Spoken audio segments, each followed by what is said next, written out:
Okay guys, so today we're going to continue talking about poetry as part of our poetry unit, and we're going to be continuing our discussion of theme.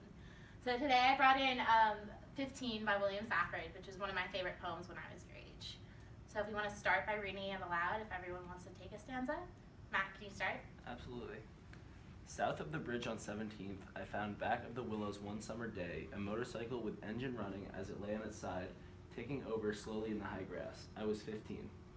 I admired all that pulsing gleam, the shiny flanks, the demure headlights fringed where it lay.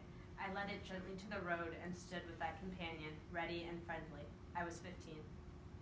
We could find the end of a road, meet the sky on out 17th. I thought about hills and patting the handle, got back a confident opinion. On the bridge we indulged a forward feeling, a tremble. I was 15. Thinking, back farther in the grass I found the owner, just coming to, where he had flipped over the rail. He had blood on his hand, was pale. I helped him walk to his machine. He ran his hand over it, called me a good man, roared away. I stood there, 15. Okay, so can anyone tell me what they think this poem is about? Yes, Hannah? This kid found a motorcycle in the grass. Right.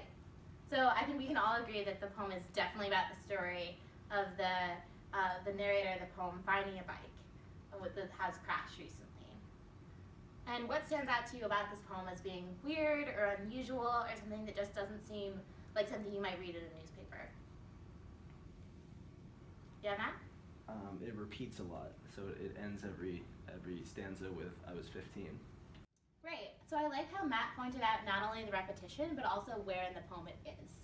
So when you're looking at poetry, I always say that you should start with the white space, or what isn't there. Because the author knows that your brain has a second extra to think about the word at the end of a line, and especially at the end of a stanza.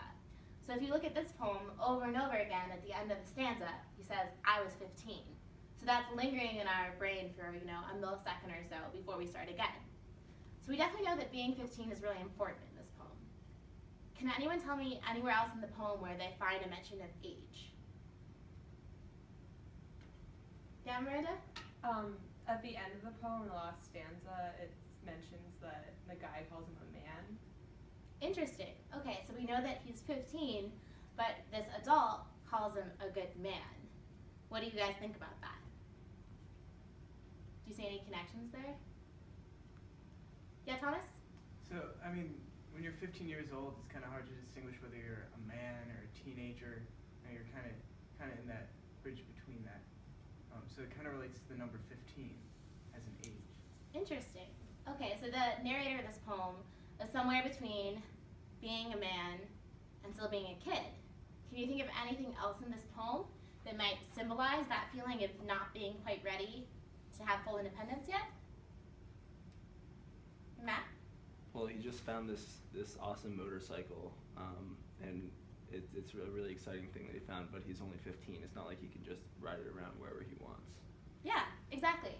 And so that's the reason why I like this poem, is that, at least for me, it reminds a lot of those memories right before I got my driver's license when I was ready to do something different with my life, but I wasn't quite there yet. Guys, so to finish class today, we're going to do our poetry chant that helps us remember what we should think about when we're reading poetry. Ready?